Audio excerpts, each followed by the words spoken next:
Hello friends, आज की video में मैं आपको माता वैभव लक्ष्मी व्रत के उद्यापन की विधि बताने वाली हूँ।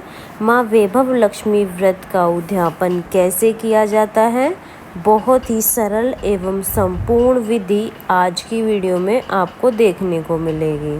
हेलो फ्रेंड्स, मीनू व्लॉग्स में आपका स्वागत है। माँ वैभव लक्ष्मी के व्रत बहुत ही चमत्कारी होते हैं। किसी भी मनोकामना की पूर्ति के लिए माँ वैभव लक्ष्मी के व्रत किए जाते हैं। माँ वैभव लक्ष्मी के व्रत शुक्रवार को किए जाते हैं। जब भी आप ये व्रत करें, सुबह सुबह मन में माँ लक्ष्मी का ध्यान करते हुए संकल्प करें कि आप माँ वैभव लक्ष्मी के कितने व्रत करेंगे। माँ वैभव लक्ष्मी से प्रार्थना करें कि वो आपकी मनोकामना पूर्ण करे और व्रत करने में आपकी सहायता करें। इस तरह से हम संकल्प करेंगे। उसके बाद पूरा दिन व्रत करना होता है। शाम के समय हमें पूजा करनी होती है। शाम के समय चौकी लगाकर 4 बजे के बाद आपको ये पूजा करनी होती है। देखिए, जब व्रत पूरे हो जाते हैं, जितने भी व्रत का आपने संकल्प लिया है, जब वे व्रत पूरे हो जाएंगे, उसके बाद हमें व्रत का उद्यापन करना होता है। तो उद्यापन कैसे करना है, एक बार देख लेते हैं। जिस दिन आपका आखिरी व्रत होता है, जैसे कि 21 व्रत का संकल्प लिया है, तो जिस दिन आपका 21वां व्रत होगा, उस दिन आपको ये उद्यापन करना होगा। सुबह पूरा दिन व्रत करेंगे, शाम को 4 बजे के बाद आपको पूजा करनी है। पूजा वैसे ही करनी है जैसे पहले सारे व्रतों में की थी, उसी तरह से आपको पूजा करनी है। तो मैं एक बार आपको बता देती हूँ पूजा कैसे करनी है। 4 बजे के बाद जहाँ आप पूजा करते हैं, उस जगह को अच्छे से साफ कर लें। उसके बाद वहाँ पर कोई भी रंगोली बनानी है। रंगोली बनानी ना आए तो आप वहाँ पे स्वास्तिक बना लें। तो मैंने यहाँ पे हल्दी से स्वास्तिक बनाया है। उसके बाद वहाँ पर एक चौकी लगा लें। चौकी पर लाल रंग का कपड़ा बिछा लें। कलश पर स्वास्तिक का चिन्ह बनाएंगे। उसके बाद थोड़े से चावल का आसन देकर हम कलश रखेंगे। कलश या तो तांबे का हो या पीतल का हो, इनमें से आप कोई भी कलश ले सकते हैं। आप चावल की ढेरी भी लगा सकते हैं या आप चावल से अष्टदल कमल भी बना सकते हैं। कलश में थोड़ा सा गंगा जल डाल लेंगे। उसके बाद कलश के कंठ को जल से भर लेंगे। अब हम इस जल में थोड़ी सी हल्दी डालेंगे। हल्दी और चावल डाल देंगे। उसके बाद हमें कलश पर ढक्कन रखना है, यानी कोई भी प्लेट रख देंगे और इस प्लेट पर हमें लाल रंग के फूल रख देने हैं। आप गुलाब के फूल भी रख सकते हैं या फिर आपको जो भी फूल मिले आप वो रख सकते हैं। उसके ऊपर आप सोने या चांदी का कोई भी आभूषण रख सकते हैं या सिक्का रख सकते हैं।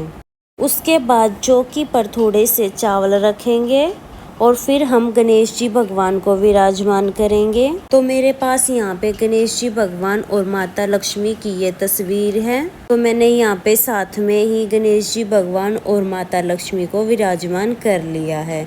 अगर आपके पास गणेश जी भगवान या माता लक्ष्मी की मूर्ति है तो आप मूर्ति के रूप में भी विराजमान कर सकते हैं। उसके बाद अगर आपके पास श्री यंत्र है तो आप श्री यंत्र पूजा में जरूर रखें। अगर आपके पास श्री यंत्र नहीं है तो इस तरह से वैभव लक्ष्मी व्रत कथा की जो पुस्तक आती है, उसमें पीछे की साइड श्री यंत्र दिया होता है। आप ये पुस्तक रख लें। पुस्तक को विराजमान करके शुद्धिकरण कर लेंगे। तो जल के छींटे लगाते हुए हमने शुद्धिकरण कर लिया है। शुद्धिकरण करने के बाद हम घी का दिया जलाएंगे। तो यहाँ पे हमने शुद्ध देसी घी का दिया जलाया है। सभी को वस्त्र स्वरूप कलावा समर्पित करेंगे। तो मैंने यहाँ पे गणेश जी भगवान को कलावा समर्पित कर दिया है। माता लक्ष्मी को हम कलावा समर्पित करेंगे। अब माता लक्ष्मी को चुनरी भी समर्पित कर सकते हैं या कलावा भी समर्पित कर सकते हैं। इसके बाद हम श्री यंत्र को भी कलावा समर्पित करेंगे। साथ में ही हमने जो कलश पर आभूषण रखे हैं, उनको भी हम कलावा जरूर समर्पित करेंगे। सभी को कलावा समर्पित करने के बाद हम तिलक कर देंगे। मैंने यहाँ पे रोली से तिलक कर दिया है। वैभव लक्ष्मी व्रत कथा की जो पुस्तक होती है उसमें माता के 8 स्वरूप होते हैं, तो सभी को हम तिलक करेंगे। सभी को तिलक करने के बाद हम अक्षत समर्पित करेंगे। तो इस तरह से हमें पूजन करना है। पूजन उसी तरीके से करेंगे जैसे हम अब तक करते आ रहे हैं। उद्यापन वाले दिन भी हम सेम उसी तरीके से पूजन करेंगे। पूजा में हमें लाल रंग के फूल जरूर चाहिए होंगे, तो हम गणेश जी भगवान को लाल रंग के फूल समर्पित करेंगे। माता वैभव लक्ष्मी को लाल रंग के फूल समर्पित करेंगे। लक्ष्मी माता व्रत में लाल रंग का विशेष महत्व होता है, तो हमें लाल रंग के फूल जरूर समर्पित करने हैं।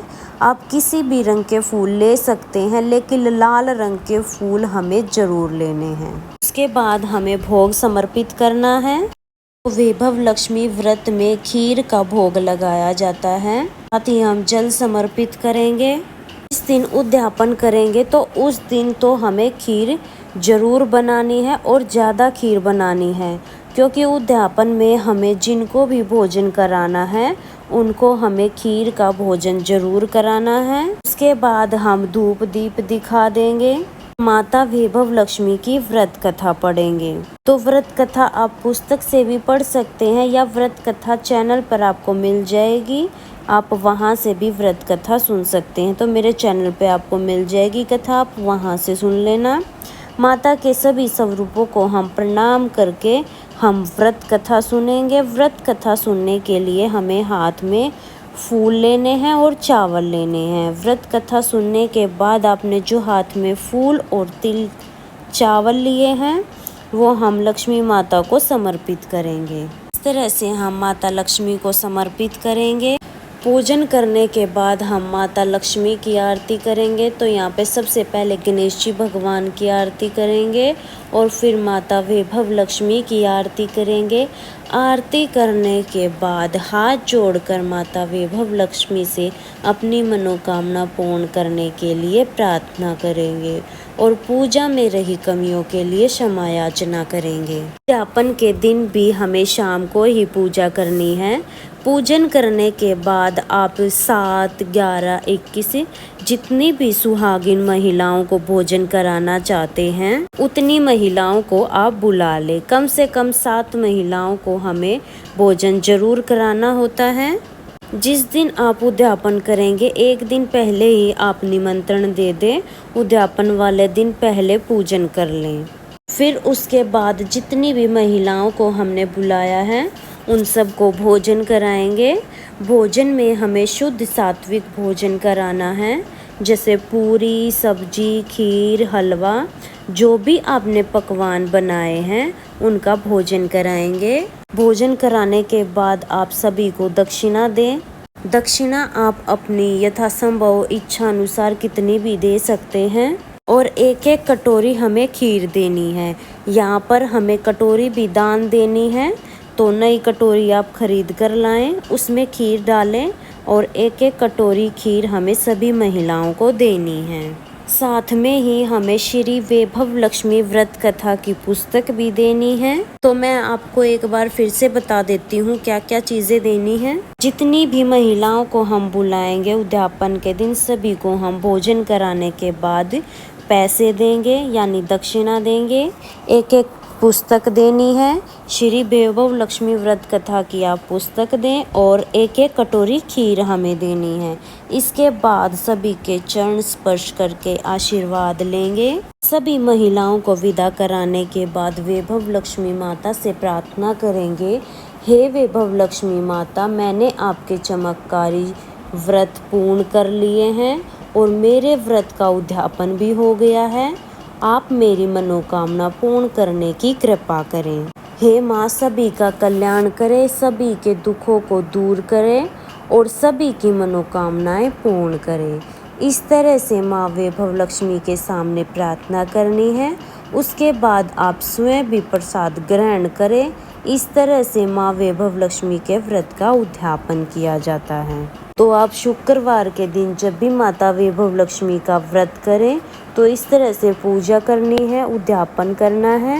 कथा की वीडियो भी आपको मेरे चैनल पर मिल जाएगी, आप वहां से देख लेना। अगर कुंवारी कन्याएं माता वैभव लक्ष्मी के व्रत करती हैं तो वो फिर सुहागिन महिलाओं की जगह कन्याओं को जिमा सकती हैं। 7, 11, 21 जितनी भी कन्याओं को जिमाना चाहती हैं जिमा सकती हैं। बाकी जो पूजा विधि है, उद्यापन विधि है, वो सेम रहती हैं। जैसे कि वो फिर कन्याओं को जिमाने के बाद दक्षिणा उनको देंगी, यानी पैसे देंगी, और एक कटोरी खीर और माँ वैभव लक्ष्मी व्रत कथा की पुस्तक, ये चीज़ें देनी होती हैं। ये फिर उनको सुहागिन महिलाओं की जगह कुंवारी कन्याओं को देनी होती है। फ्रेंड्स, दान को आप कितना भी बढ़ा सकते हैं, दक्षिणा आप बढ़ा सकते हैं। आप सुहागिन महिलाओं को और श्रृंगार की चीज़ें या और भी कुछ दान करना चाहते हैं तो वो भी आप दे सकते हैं। यहाँ पर मैंने आपको वो सभी चीज़ें बताई हैं जो माँ वैभव लक्ष्मी व्रत के उद्यापन में ज़रूरी होती हैं, यानी कि उद्यापन की सरल एवं संपूर्ण विधि मैंने आपको बताई है। इस तरह से माता वैभव लक्ष्मी व्रत का उद्यापन किया जाता है। तो फ्रेंड्स, माता वैभव लक्ष्मी व्रत की ये सरल एवं संपूर्ण उद्यापन विधि अगर आपको पसंद आई हो तो वीडियो को लाइक कर देना, और सभी तीज त्योहारों की पूजा विधि और कथा सुनने के लिए मेरे चैनल को सब्सक्राइब कर लेना। अब मिलेंगे किसी और नई वीडियो में। जय लक्ष्मी माता।